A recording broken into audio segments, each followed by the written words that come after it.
Thanks for staying with us. Now, 3 days ahead of Anna Hazare's proposed fast over the Lokpal bill, it looks like a major confrontation is on the cards. Today, the Delhi police agreed to give permission to Anna's fast for only 3 days, but with riders. But Anna Hazare has rejected all conditions imposed by the police, saying the government has betrayed the nation by not allowing them to go ahead with their peaceful protest. Anna has also written a letter to the Prime Minister seeking his intervention and asking him to give them a fast venue. अगर ऐसी धोखाधड़ी होगी ये हमें पता चलता तो उसी टाइम पर हम सरकार को कहते कि ये सब बातें मान लो, तब हम पीछे हटेंगे। लेकिन विश्वास किया हम सरकार और सरकार ने धोखाधड़ी किया। अभी भी हम लोग जो 16 तारीख का अनशन डिक्लेयर किया था, 5 अप्रैल जो अनशन हुआ था उस टाइम पर 9 तारीख को ये अनशन डिक्लेयर किया था और तब से सरकार के पास हम कोशिश कर रहे हैं कि 16 तारीख का अनशन दिन नज़दीक आ गए, हमें जगह बताइए। मुझे समझ में नहीं आता कि लोकशाही में अपनी बात कहने के लिए इस तरह की पाबंदी क्यों? संविधान ने जनता को जब पावर दिए, अधिकार दिए हैं, तो सरकार ये पाबंदी क्यों लगाती है? अनशन करना या कोई भी आंदोलन करना संविधान हर नागरिक के लिए, समूह के लिए ये अधिकार दिए हैं। ये संविधान के बरखिलाफ है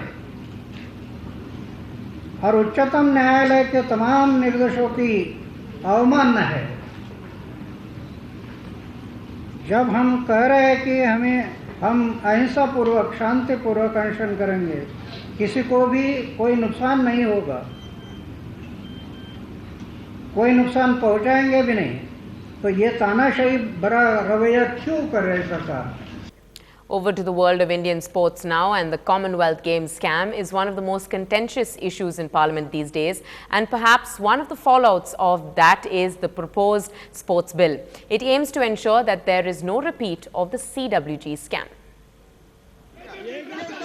At the receiving end for its handling of the Commonwealth Games, the Sports Ministry has decided to act tough with sports federations. After circulating a draft bill, Sports Minister Ajay Maken has moved a note to the Cabinet which will bring in transparency and accountability in all sports federations. The bill proposes a 23-member advisory council comprising government and sports federation members. The panel will advise the centre on recognizing and de-recognizing sports federations as well as on strategy matters. Sports federations will now have to comply with the new directives in a year, which will make it compulsory to hold elections every 4 years. No person beyond the age of 70 can hold more than 2 terms in office, and they cannot hold more than 2 positions as well. All sports federations, including the BCCI, will come under the RTI Act. Even cricketers will now have to undergo age and dope tests. The final authority on who has the power to supervise all national federations, the IOA, Playing Fields and Anti-Doping Agency NADA, will be the central government. The bill envisages a sports ombudsman to decide on warring factions or any other disputes. It also incorporates a sports tribunal to be headed by a retired Supreme Court judge to decide on penalties and to pass orders. The proposed bill has always met with stiff resistance by sports federations that are headed by politicians cutting across party lines. Among those who will be affected are Yashwant Sinha, who heads the All India Tennis Association, Suresh Kalmadi from the Athletics Federation, VK Malhotra from the Archery Association, Jagdish Titler from the Judo Federation, and Abhay Chautala from the Amateur Boxing Federation. It's complete nonsense. The minister doesn't know what he's doing. It's ill-conceived. The people who are bringing it doesn't know what they're doing. Somebody is as if, they want to score a point. For what? Sports federations have been the personal fiefdom of many a political heavyweight cutting across party lines.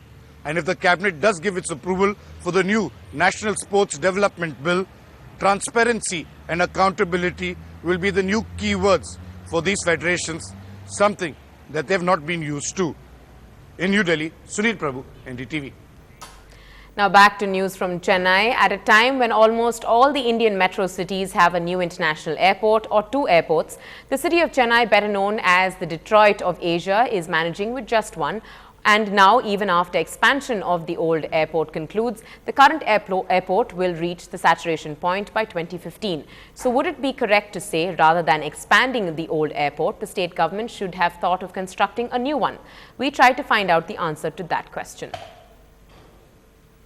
This is the Chennai airport, where 1,200 crore rupees is being spent on expansion works. The one at the domestic terminal is expected to be over by December, and a month later, expansion work at the international terminal should be over as well. But given that over 12 million passengers passed through this airport last year, and projections saying by March 2012, 13 million passengers will use the airport, is expansion alone the answer? One is that we have limitations in our existing airport. Our land is a constraint. We have only 1,300 acres. And ideally, to increase the capacity of an airport, you should have at least two parallel runways for the airport. So here the feasibility is not that good, because building is on one side of the runway and the parallel runway may not increase our capacity. So right now we are building a capacity of 23 million passengers per annum. So after that we will not be able to expand this airport any further. Given such numbers, airport authorities say expansion became an immediate priority. We are anticipating by 2020 we would require another airport. The study is about two airports operating simultaneously. We are not going to close down this airport. This will be functioning. At the same time, Sri Perambatoor Airport, another airport can come into operation. But Chennaites believe that the city with a population of 4.6 million needs more than just the one airport the metro boasts of.